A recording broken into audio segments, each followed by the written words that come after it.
Hoy la iglesia parece estar vacía. Las puertas se ven cerradas, los salones sin ruidos. No se escucha el canto de los niños ni la risa de los jóvenes. Pero somos iglesia fuera de ella. Somos iglesia en cada uno de los hogares y de las familias, los domingos por las mañanas en el culto de las 11, en la clase bíblica para niños a las 12:30 y por la noche en la reunión de jóvenes a las 8.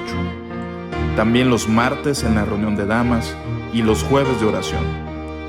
Son momentos complicados para vernos presencialmente. Extrañamos saludarnos, darnos la mano, abrazarnos, vernos cada domingo. Pero aún seguimos viéndonos en cada reunión virtual, mostrando que la iglesia no son las cuatro paredes, no es un edificio. La iglesia somos cada uno de nosotros en tu hogar y en tu familia, hablando siempre de Cristo. Porque donde 2 o 3 estén reunidos en mi nombre, allí estoy yo en medio de ellos.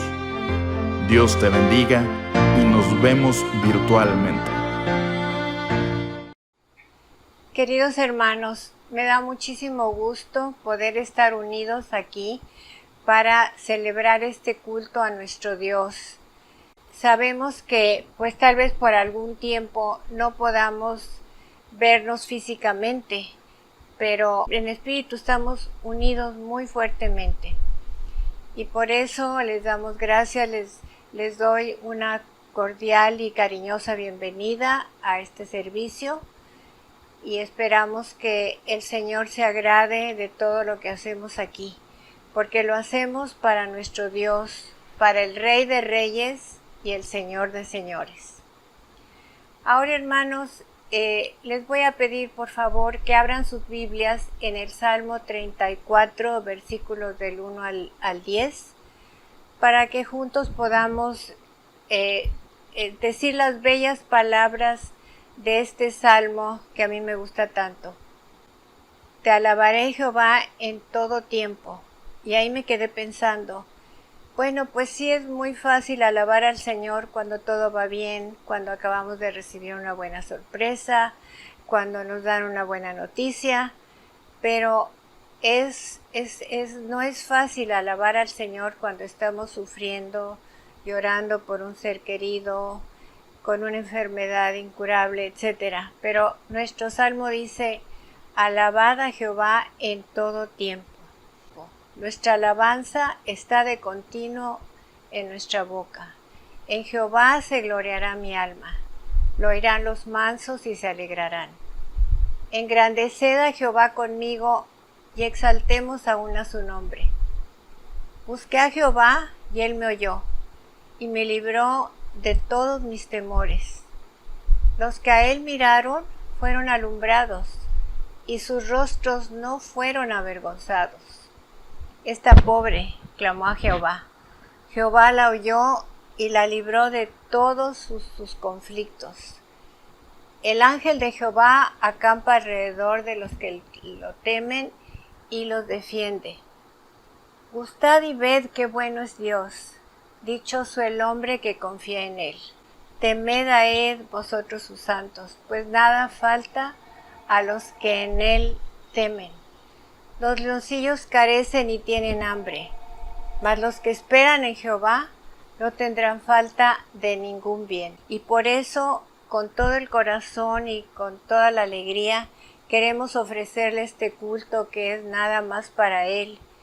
Y todo esto se lo pedimos humildemente en el nombre que es sobre todo nombre, en el precioso nombre de nuestro Señor Jesucristo.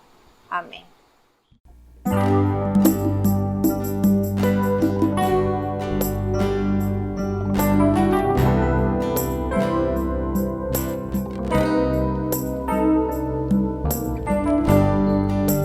Preciosa sangre que mi vida cambió, mis pecados, mis culpas lavó, ha quedado atrás el pasado sin Dios. Fue en esa cruz donde mi vida tomó otro sentido, donde yo encontré la razón de vivir.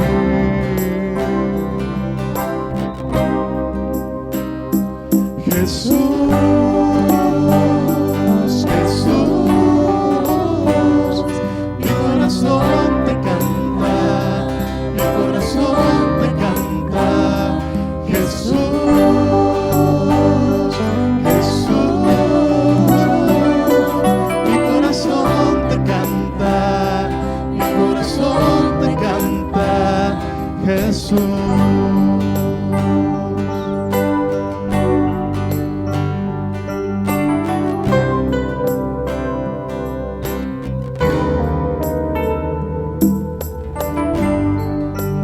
Preciosa sangre que mi vida cambió, mis pecados, mis culpas lavó. Ha quedado atrás el pasado sin Dios. Fue en esa cruz donde la historia cambió, donde mi vida tomó otro sentido, donde yo encontré la razón de vivir.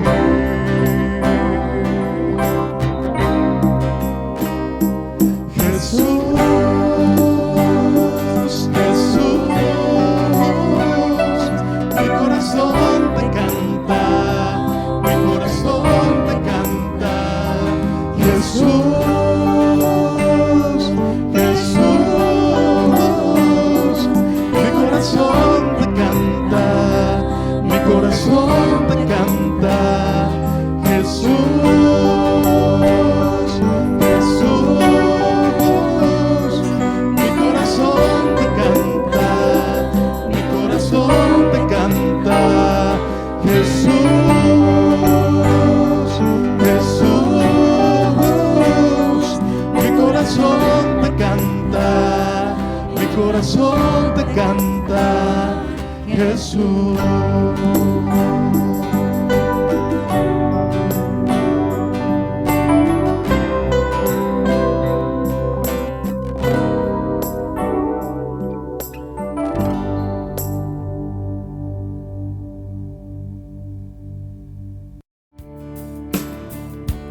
Oh, deja que el Señor te envuelva en su espíritu de amor.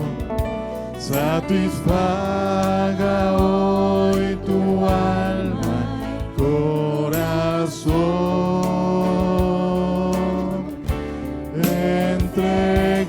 Entrégale lo que te pide y su espíritu vendrá sobre ti, vida nueva te dará.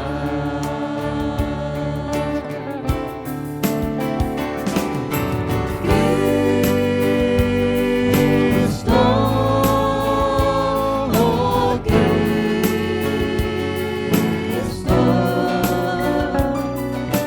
ven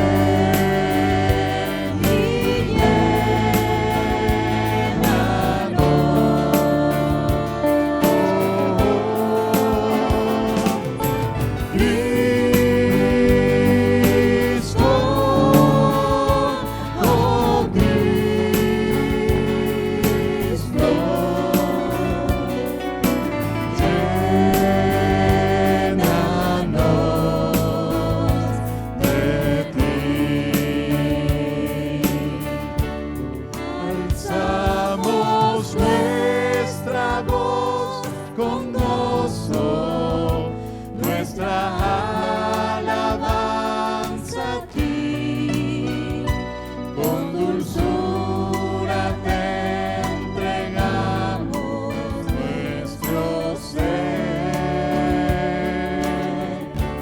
Entrega toda tu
roca eterna, verdadero y fiel, tú prometes cumplir con tu palabra.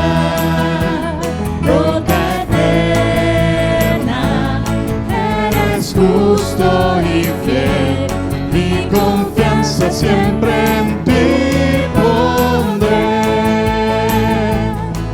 Mi refugio contra la tormenta, la torre de mi protección, fortaleza en dificultades, mi escondedero eres tú. Sanas todas mis enfermedades, consuelas todo mi dolor. Eres fuerza al sentirme débil, mi ayuda en necesidad. Roca eterna, verdadero y fiel, tú prometes cumplir con tu palabra. Roca eterna, eres justo y fiel, mi confianza siempre en ti pondré. Mi refugio contra la tormenta, la torre de mi protección, fortaleza en dificultades, mi escondedero eres tú. Sanas todas mis enfermedades, consuelas todo mi dolor. Eres fuerza al sentirme débil, mi ayuda en necesidad. Roca eterna, verdadero y fiel, tú prometes cumplir con tu palabra. Roca eterna, eres justo y fiel, mi confianza siempre en ti pondré. Mi confianza siempre en ti pondré. Mi confianza siempre en ti pondré.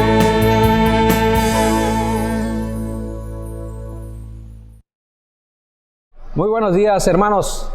Qué gusto nuevamente estar con ustedes esta mañana. Estamos ya prácticamente ahora en el mes de junio. Podríamos decir el primer domingo del mes de junio. Hemos tenido, por supuesto, unos días bastante calurosos y espero que no siga así, que siga mejorando el clima para que todos podamos estar un poco más tranquilos y en paz. Bueno, en fin, vamos a empezar nuestra reunión esta mañana, nuestra enseñanza, la enseñanza que tenemos programada para el día de hoy. Y hoy estaremos hablando, de hecho empezaremos y el próximo mensaje estarán hablando prácticamente de la misma historia. Podríamos decir el contraste que hay entre Cristo y los fariseos, ¿ok? De eso estaremos hablando. Busquen en sus Biblias en el Evangelio según San Mateo capítulo 23, los versículos 25 al 28.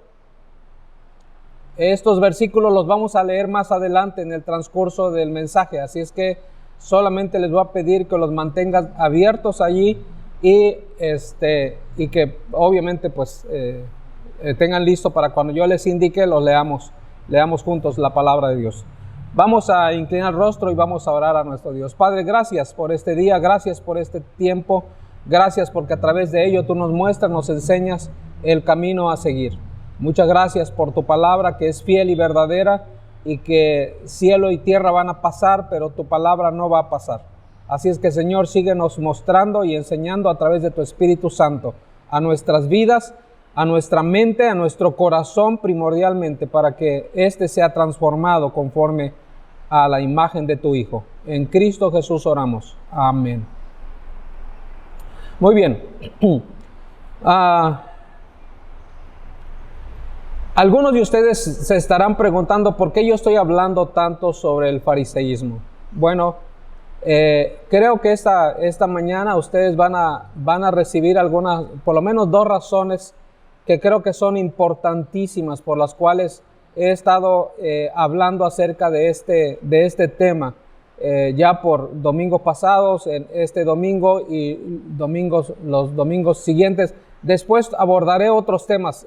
Por el momento estamos tocando este que me parece de suma importancia. Por eso estoy de alguna manera buscando de qué forma hacer para que podamos comprender un poquito mejor este tema y esta problemática cristiana que enfrentamos todos, absolutamente todos. Ahora sí que nadie se escapa de este asunto del fariseísmo.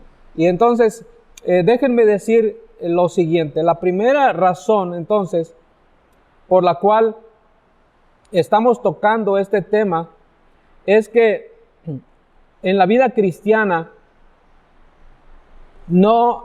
al momento de hacernos cristianos, es decir, que venimos a Cristo y entregamos nuestra vida y nuestro corazón a Cristo, eso no nos hace automáticamente, escuchen lo que estoy diciendo, el hecho de que entreguemos nuestra vida a Cristo en un momento del tiempo, de la historia, de nuestras vidas, no nos hace automáticamente vivir una vida cristiana correcta. No nos hace, y quiero hacer énfasis en esto porque es importante, no nos hace vivir una vida cristiana correcta. Es decir, si usted entregó su vida a Cristo hace 10 años, 15 años, 20 años, no quiere decir eso que usted ya tiene una vida cristiana correcta. No es así. Puesto que esta nos debe llevar a hacer cambios, ese es el punto primordial. O sea, la vida cristiana nos debe llevar a hacer cambios en nuestro carácter, por ejemplo, en nuestro carácter, en nuestra forma de ser, también en nuestras relaciones con las demás personas, también cómo nos desenvolvemos en la sociedad, también cuando nosotros mostramos ciertas maneras de comportarnos ante la sociedad, o en su defecto, en cómo enfrentamos el sufrimiento o los sufrimientos en nuestra vida. También tiene que ver la manera en que nosotros manejamos nuestras finanzas, nuestra economía. Es decir, la vida cristiana se tiene que vivir en todas estas esferas y en muchas otras que no he mencionado, pero que inclusive podemos mencionar. Voy hasta decir inclusive básicamente el día de hoy están habiendo elecciones en nuestro país. Este mensaje precisamente nos ayuda a pensar en esto, cómo debemos desenvolvernos en este tiempo de votaciones, cómo y de qué manera, cuál sería la mejor forma, la mejor manera para hacerlo. Bueno, el verdadero cristiano tiene un camino a seguir. Y eso no surge así como algo de la nada, no es algo que a lo largo de nuestra vida cristiana vamos aprendiendo y entonces podemos ejecutar nuestra vida cristiana en ese sentido. Vuelvo a repetir, en todas las esferas de nuestra vida. Así es que esa es una de las razones primordiales por las cuales, hermanos y hermanas que me escuchas, oyente que me escuchas, a través de este medio, es una de las razones por las cuales estoy haciendo mucho hincapié en esta situación, en esta problemática que todos enfrentamos en nuestra vida. Es decir, lo que conocemos como el fariseísmo. Entonces, habiendo clarificado esta primera razón, que me parece muy importante y que me parece que es importante que usted lo sepa, el por qué estamos así, porque la vida cristiana no cambia de la noche a la mañana, no es que automáticamente nosotros vamos a empezar a vivir una vida cristiana excelente, no, es algo que tenemos que ir aprendiendo a vivirla. Entonces, en segundo lugar, resulta que cuando Cristo estuvo entre nosotros, es decir, cuando Cristo vino a la tierra, convivió con nosotros, estuvo entre nosotros, resulta que los evangelios nos advierten de ese contraste que hubo entre Cristo y el fariseísmo de su tiempo, de su época. Hubo un contraste marcado tremendamente entre Jesús y ellos precisamente. Esto fue inclusive de tal manera que esos enfrentamientos que Jesús estuvo con esta clase de personas, de creyentes en Dios, quedaron registrados en los evangelios, en ellos, es decir, en estos 4 evangelios que tenemos. Entonces, esto fue de tal manera que, por ejemplo, ahora usted tal vez puede anotar esto si gusta, nada más como una referencia, que por ejemplo, en el Evangelio de Mateo, esas enfrentaciones que Jesús, o confrontaciones, perdón, que Jesús tuvo con los fariseos, ocupó del Evangelio de Mateo el 39%, es decir, del 100% del Evangelio de Mateo ocupó el 39%. Eso se me hace muy alto. Pero seguimos. Resulta que en el Evangelio de Marcos, también ese enfrentamiento que Jesús tuvo con los fariseos, saduceos y toda esa casta de creyentes en Dios de su época, por decirlo de esa manera, resulta que viene siendo el 37%. Es decir, en Mateo el 39%, en Marcos el 37% y en Lucas aparece del 100% que ese evangelio habla de Jesús, el 54% lo dedica a ese enfrentamiento que había entre Jesús y los fariseos. Y termino con el Evangelio de Juan. Estamos viendo los 4 evangelios. En el Evangelio de Juan aparece igual, del 100% del Evangelio de Juan, por decirlo de esa manera, un 42% es ese enfrentamiento que Jesús tuvo con los fariseos. Entonces lo repito, Mateo 39%, Marcos 37%, Lucas 54% y Juan 42%. Ahora, usted se preguntará, ¿por qué estoy sacando este porcentaje? Pues simple y sencillamente porque los evangelios y por supuesto Dios, que está detrás de los escritores de la Biblia, de los autores de los libros de la Biblia, podemos ver claramente que Él nos quiere dejar una serie de advertencias de que sus seguidores, es decir, Jesús nos está dejando una serie de advertencias para que nosotros que somos o nos proclamamos o nos decimos sus seguidores, no fuéramos iguales que ellos. ¿Que quiénes? Que los fariseos, por supuesto. Esta es una razón poderosa más por el que vivir, y este es nuestro lema de esta serie de mensajes que nos va a tomar un tiempo hablar de ellos, que el vivir en el poder del Evangelio nos confronta con nuestro estilo de vida. Vivir en el poder del Evangelio nos va a confrontar con ese estilo de vida que yo mencionaba en la primera razón por la cual estoy hablando de esto. Y esto me parece que es sumamente importante. Y escuchemos, ya basta de tanto fariseísmo en la iglesia. Ya basta de tanto fariseísmo en la iglesia. Nos confronta con nuestro estilo de vida. Realmente lo que busco, lo que queremos, lo que deseamos, lo que Dios quiere, lo que Jesucristo nos deja a nosotros a través de su palabra es justamente eso. Que ya vivamos el estilo de vida cristiana, no el fariseísmo que está muy arraigado en la vida de nosotros. Y es por esta razón que estamos siendo retados a través de estos mensajes a vivir en el poder del Evangelio. Por lo que hoy, amados hermanos, continuaremos esta serie sobre ese contraste entre Cristo y los fariseos. De hecho, ese es el tema que tocamos el día de hoy, el contraste entre Cristo y los fariseos. Voy a terminar con la historia, más adelantito, por supuesto, voy a terminar con una historia de un misionero que cuando mencione su nombre, probablemente ustedes lo recuerden, algunos de ustedes tal vez lo conozcan. Él trabajó muchos años en el país de Chile. En fin, entonces más adelante voy a terminar con esa historia prácticamente.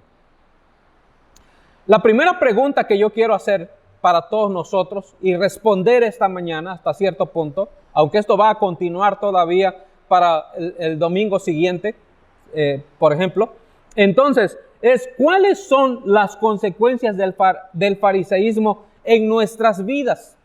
¿Cuáles son las consecuencias del fariseísmo en nuestras vidas? Y prácticamente a esta pregunta la voy a tratar de contestar lo más rápido que pueda. Entonces encontramos que el fariseo pone énfasis en lo externo. El fariseo siempre va a poner el énfasis de su vida en lo externo, en su apariencia, dicho de otra manera. ¿Cómo va a aparecer ante los demás? Y esto, amados hermanos, está sumamente arraigado en nuestras vidas, en nuestra sociedad, en realidad. ¿Es así como debemos vivir realmente? ¿Es así como los cristianos debemos desenvolvernos farisaicamente, dicho de otra manera? Bueno, ahora sí, leamos lo que Cristo tiene que decirnos en Mateo capítulo 23, versículo 25 al 29. Abran sus Biblias, por favor, allí y leamos este pasaje rápidamente. Dice la palabra de Dios de la siguiente manera, 25 al 28. Capítulo 23, versículos 25 al 28, que dice así: ¡Ay de vosotros, escribas y fariseos, hipócritas! Porque limpiáis lo de fuera del vaso y del plato, pero por dentro estáis llenos de robo y de injusticia. Fariseo ciego, limpia primero lo de dentro del vaso y del plato, para que también lo de fuera sea limpio. ¡Ay de vosotros, escribas y fariseos hipócritas! Porque sois semejantes a sepulcros blanqueados, que por fuera a la verdad se muestran hermosos, mas por dentro están llenos de huesos de muertos y de toda inmundicia. Verso 28. Así también vosotros por fuera a la verdad os mostráis justos a los hombres, pero por dentro estáis llenos de hipocresía e iniquidad. Qué terribles palabras. Primero, si ustedes se dan cuenta, comienza el versículo 25 hablando de la hipocresía. Y segundo, continúa hablando diciéndoles ciegos. Y de veras, hermanos, dos palabras fuertes: hipócritas y ciegos. Y con tristeza tengo que decir que muchos de nosotros andamos así, vivimos así nuestra vida cristiana. De esa manera es como nosotros nos desenvolvemos en la sociedad, a través de la hipocresía y a través, como dice aquí la palabra de Dios, de estar ciegos, de no ver lo que necesitamos ver, o simple y sencillamente muchas veces nos están diciendo que eso no es correcto. Sin embargo, nosotros nos empecinamos en decir que sí es correcto, y muchas veces me he encontrado que hay personas que dicen: eso es lo que dice la Biblia, pero yo voy a vivir como yo quiera, voy a hacer las cosas como a mí se me pegue la gana, perdón la expresión. Muchas veces vivimos nosotros de esta manera, y todo este capítulo 23 Jesús lo dedicó a hablar precisamente a esta clase de personas. Si ustedes recordarán, en el Evangelio de Mateo,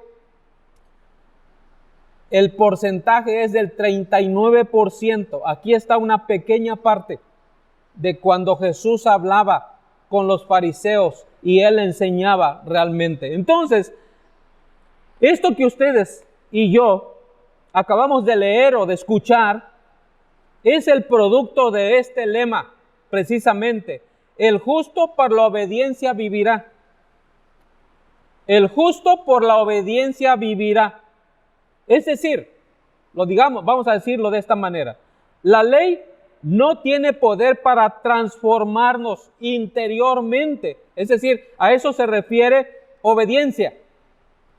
Si tú obedeces la ley y la cumples, realmente eso no quiere decir que tu corazón está transformado. Puedes obedecer la ley, pero no tener un corazón transformado.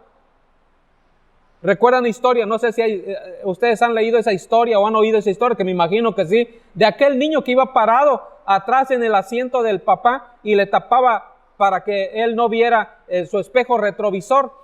Y el papá le dijo al niño, siéntate por favor.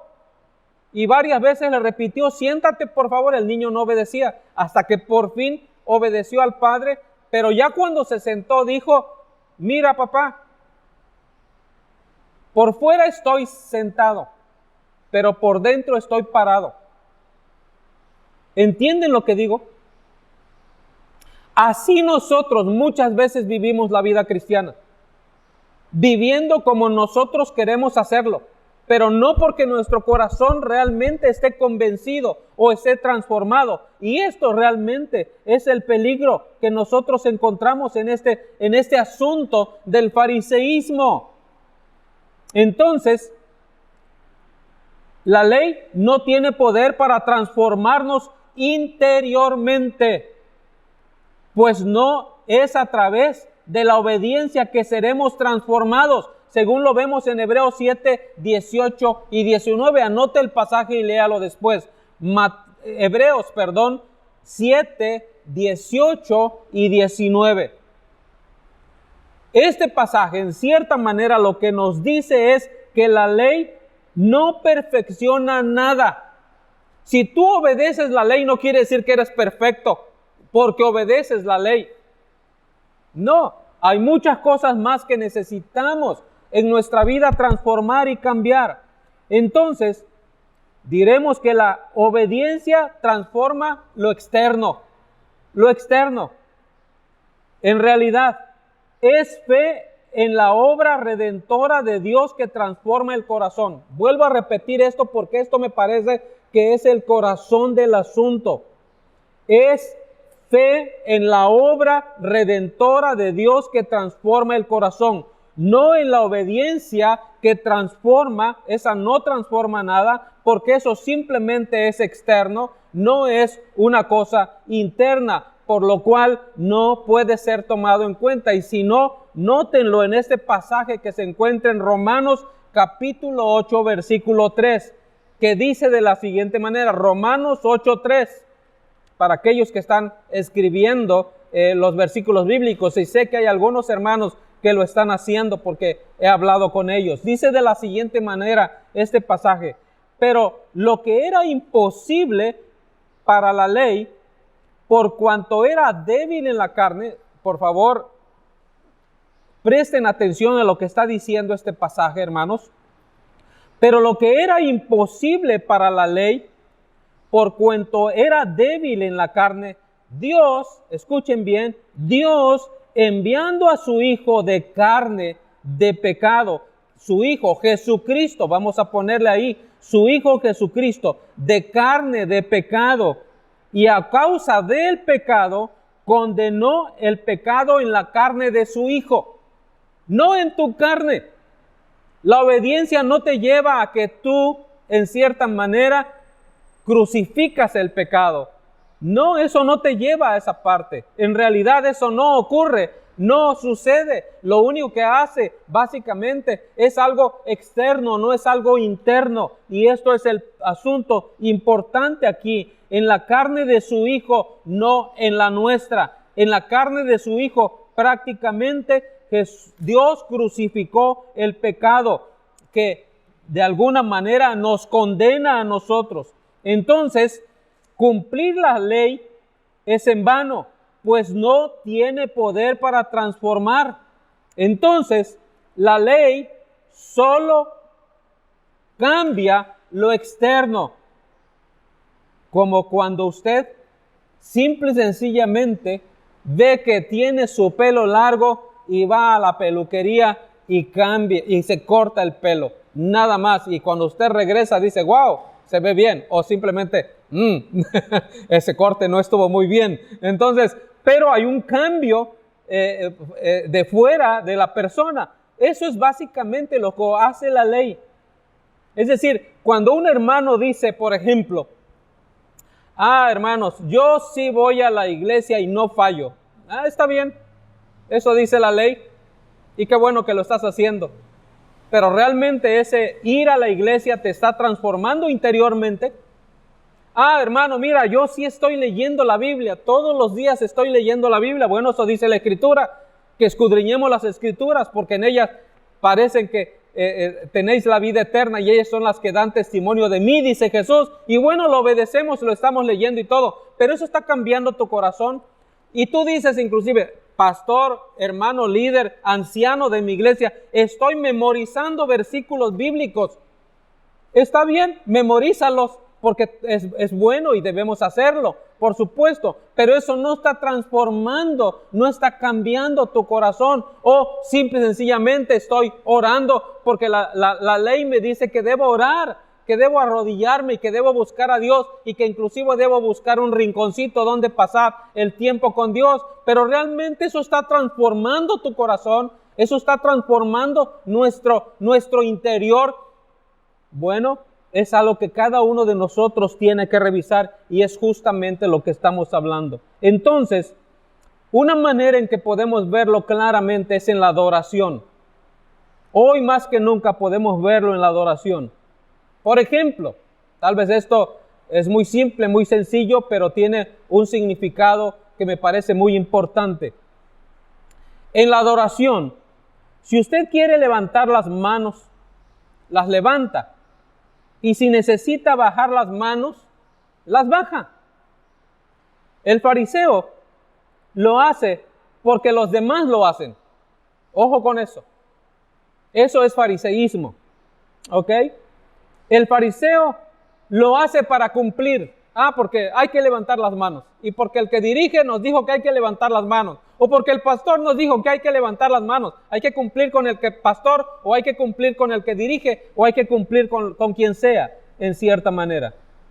Mientras que cuando hablamos del verdadero cristiano, lo hace por la fe. Si levanta las manos, es que lo hace por la fe en Cristo. En Cristo. No en fe en lo que está haciendo, sino fe en la persona de Cristo. Y por eso levanta la mano, porque mi fe está en Cristo. Es como cuando un niño corre buscando la protección de su papá o de su mamá, vamos a decirlo de esa manera, porque su hermano lo anda buscando para golpearlo, para pegarle. Así funciona más o menos la vida en Cristo. Es cuando nosotros venimos a Cristo, nos acogemos a Cristo y hacemos todo lo que tenemos que hacer: leer la Biblia, orar, ir a la iglesia, ofrendar, diezmar, etcétera. Todo lo que tengamos que hacer y que la ley nos indica que tenemos que hacer, no debemos hacerlo de manera nada más porque me lo piden, sino porque es en Cristo. Y este es el tema sumamente importante para nosotros. Y ya termino este mensaje contando esta historia del misionero llamado Jerry Cross. Tal vez algunos de ustedes lo han visto, lo escucharon o han oído hablar de él. Él trabajó muchos años en Chile y en particular en una ciudad que un poco difícil de decir, Antofagasta. Antofagasta. Allí trabajó nuestro hermano muchos años en esa ciudad. Cuenta que un día él iba a su hogar, a su casa, y entonces había como una glorieta, como nosotros la conocemos, donde entraban o llegaban varios carros. Pero especialmente él cuenta que ese camino que él tomaba tenía una bifurcación, es decir, otro lado, ese camino, que si la persona que no conocía eso se metía por esa otra parte, Entonces, el que iba realmente por el camino correcto, llegaba a un punto en el cual se atravesaba y se ponía enfrente del otro y no lo dejaba pasar. Porque tampoco él podía hacer esto para seguir dar vuelta a la glorieta. Entonces, dice que ocurrió eso un día en su vida. Él se fue en la línea correcta donde iba para tomar la glorieta y poder llegar a su casa, que estaba como a media cuadra de ahí, de ese lugar. Pero el otro que tomó mal el camino llegó y se le atravesó y se le puso enfrente. Y dice el hermano que pues él estuvo esperando a que el que estaba ya atravesado enfrente de él se moviera, y no se movió. Entonces lo que pasó, dijo, es que se empezaron a mirar feamente, y así estuvieron mirándose un tiempo, mirándose, dice, nadie hacía nada, él no se movía, el misionero no se movía, el hermano Jerry, y tampoco el otro del automóvil se quería mover, porque el del automóvil, el que se le había atravesado, pensaba que él estaba haciendo lo correcto. También dice que había quedado espacio para que las demás personas que venían correctamente pasaran a un lado suyo y pudieran seguir su camino. Así es que no estorbaban en cierta manera, pero la persona que estaba enfrente no se quería mover, porque él pensaba que estaba en lo correcto. Y así sucedió, y así estuvieron mucho tiempo. Entonces él, después de un tiempo de estar así mirándose, como decimos nosotros, echándose ojos de pistola, como muchas veces se cuenta en los hogares que las madres miraban a sus hijos o miran a sus hijos cuando le dicen, vas a hacer esto porque lo vas a hacer, ¿verdad? Así con esos ojos, dicen por ahí, matones. Bueno, así se miraban ellos. El hermano cuenta que llegó un momento en el cual él dijo, bueno, pues este no se va a mover, yo tampoco me quiero mover porque yo tengo la razón. Él dice que él tiene la razón, y pues dice que agarró, se bajó de su carro, lo cerró, se fue a su casa que estaba a media cuadra de ahí, se sentó, tomó el periódico, tomó un café, y como después de 20 minutos aproximadamente o 30 minutos, dice el hermano que regresó al lugar.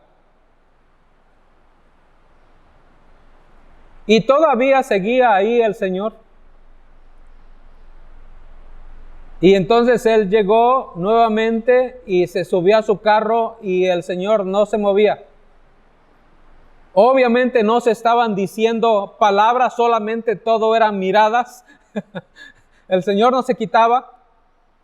Dice el hermano y que él decía, yo tengo la razón, yo aquí estoy, yo voy por el camino correcto, yo iba por el camino correcto, y entonces yo no soy el que debe moverse, es el que está enfrente atravesado de mí el que debe moverse, por eso yo no me voy a mover. Y cuenta el hermano que efectivamente él no se movió. El que se movió fue el otro señor, después de un tiempo de estar ahí esperando eso.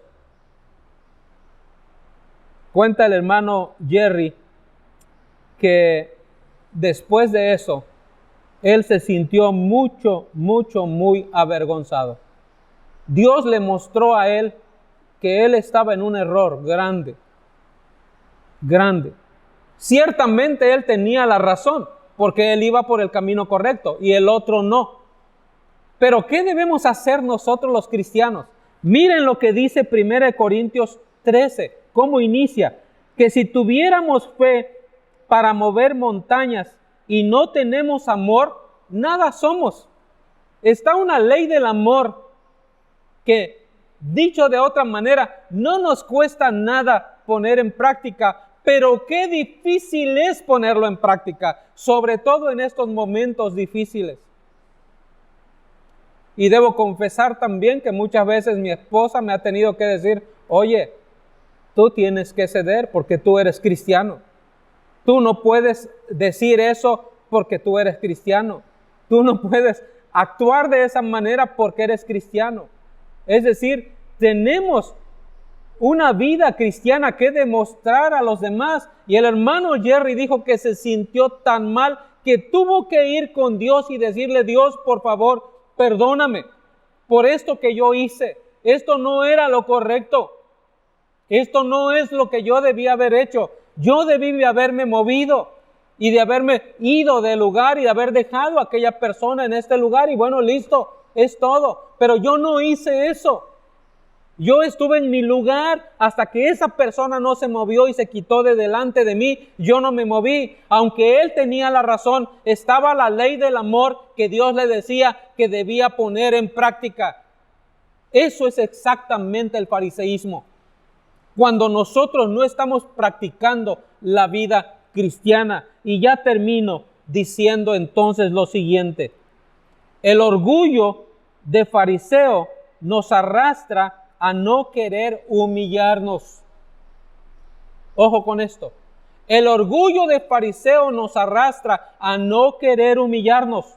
El fariseo no ofrece disculpas, aunque tenga la razón. Aunque inclusive él tenga la razón, nunca va a ofrecer disculpas. Oye, se debió haber bajado el hermano Jerry si tomamos ese ejemplo como digno de verlo, como debió haber sido, bajarse del lugar, ir con la persona y decir, disculpa, me voy a quitar mi carro para que tú puedas seguir, aunque él tenía la razón. Eso no está. Los fariseos no hacemos eso en realidad. Esto creo que es importante. El fariseo siempre se resistirá a aplicar el evangelio en su vida. Entonces, los fariseos siempre tendrán un corazón duro, difícil, impenetrable. No está el amor allí, no hay amor. Es un corazón que nada lo penetra. Entonces, esto nos prepara para que en la próxima exposición de la palabra hablemos de las consecuencias del fariseísmo en nuestras vidas. Amados hermanos, termino obviamente diciéndoles que examinemos nuestras vidas si nosotros no estamos viviendo de esta manera y que si lo estamos haciendo, vengamos delante de Dios y nos arrepintamos en verdad. Si hay aquí una persona que me está escuchando o viendo por primera vez, yo le ruego que por favor piense en lo que acabo de decir y en lo que acaba usted de oír, y que si usted decide entregar su vida y su corazón a Cristo, piense que es el inicio de una vida de transformación y que simple y sencillamente el hecho de seguir a Cristo nos obliga a ser como Él, no como nosotros queremos hacer, sino como Él. Esto es realmente la vida cristiana. La vida cristiana es ser como Cristo. Nadie lo hemos logrado. Todos estamos en busca de eso, por supuesto. Pero es ser como Cristo, no ser como nosotros queremos decir o como la ley nos quiere enseñar a vivir. No, es como Cristo nos enseña a vivir, como nosotros los creyentes debemos vivir. Si usted quiere abrazar el evangelio, entonces el día de hoy, ¿por qué no viene a Cristo y le dice, Señor Jesucristo, por favor, perdona mis pecados, límpiame con tu sangre derramada en la cruz? Toma el control de mi vida, Jesús. Quiero dejar de ser como yo quiero y ser como tú quieres. Te lo ruego en el nombre de Jesús. Oremos a Dios. Padre, gracias por este día, gracias por este tiempo, gracias por esta oportunidad que nos das de reflexionar sobre tu palabra y de ayudarnos, Señor, a vivir y a ser cada día más como tú quieres. Es para vivir, para que vivamos en el poder del evangelio, no en el poder de la ley y de cómo la ley nos indica que debemos andar. Que así, Señor, caminemos en nuestra vida. Y si usted le acaba de entregar su vida a Cristo, por favor, viva de esa manera. Conozca la Biblia, conozca la palabra, conozca a los cristianos, pero siga a Cristo, que realmente es quien nos lleva por ese sendero, por ese camino verdadero de la vida cristiana, para que de esta forma todos nosotros podamos vivir en el poder maravilloso y supremo del evangelio, que es vivir en Cristo. Señor, gracias por ello. Que el Señor nos bendiga y nos guarde. Ahora, mis amados hermanos, que la gracia de nuestro Señor Jesucristo, el amor de Dios y la bendita participación del Espíritu Santo sea con todos ustedes, ahora y siempre. Amén. Amén. Que el Señor les bendiga, hermanos. Estamos listos para las próximas ocasiones que seguiremos hablando de este tema. Por favor, si usted viene a Cristo, ha venido a Cristo, por favor, no deje de llamarnos. Ahí aparecieron unos teléfonos al iniciar esta reunión. Llámenos, por favor, llame a cualquiera de las personas ahí, y si usted quiere estudiar la Biblia, con mucho gusto le apoyaremos y le ayudaremos en ello. Que el Señor les bendiga.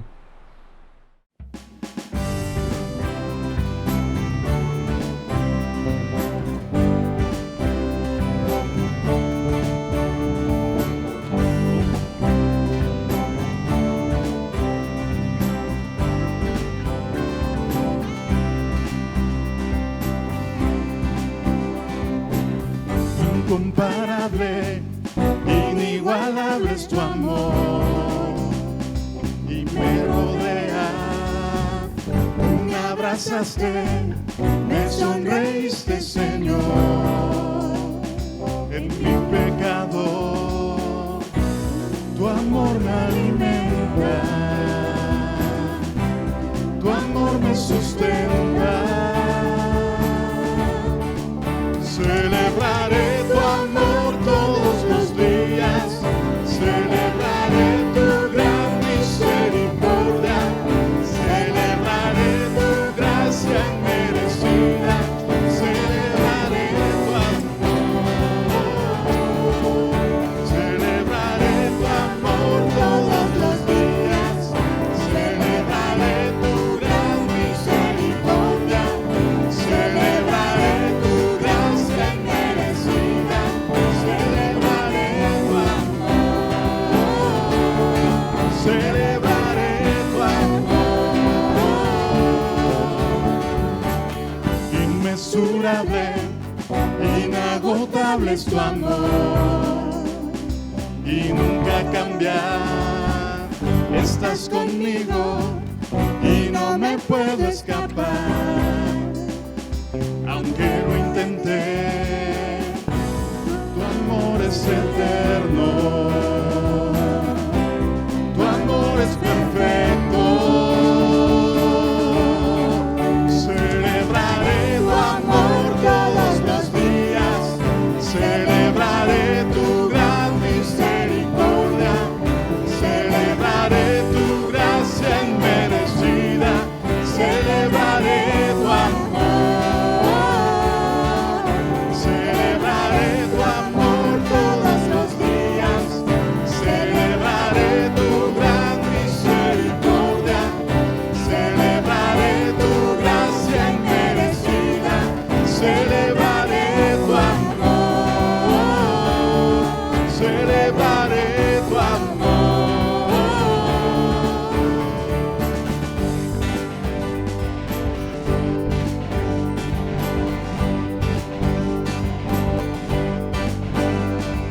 Celebraré tu amor y tu misericordia, oh Dios. Oh,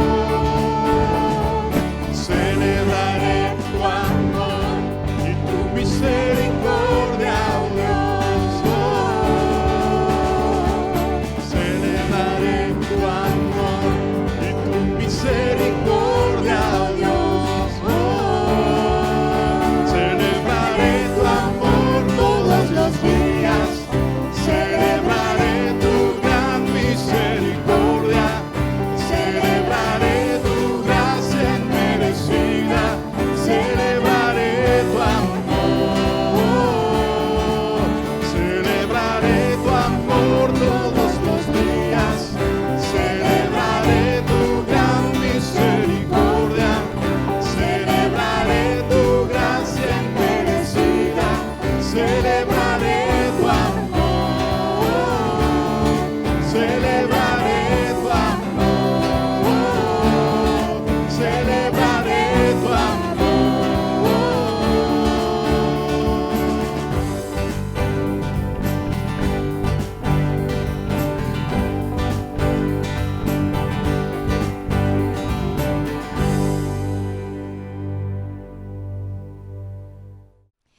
Gracias por acompañarnos hasta el final de esta transmisión.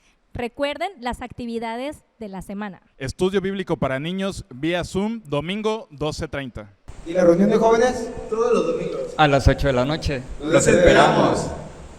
Y a todas las damitas las invitamos a la reunión de los martes a las 11 de la mañana. Los jueves también tenemos reunión de oración a las 7 de la noche. Los esperamos vía Zoom.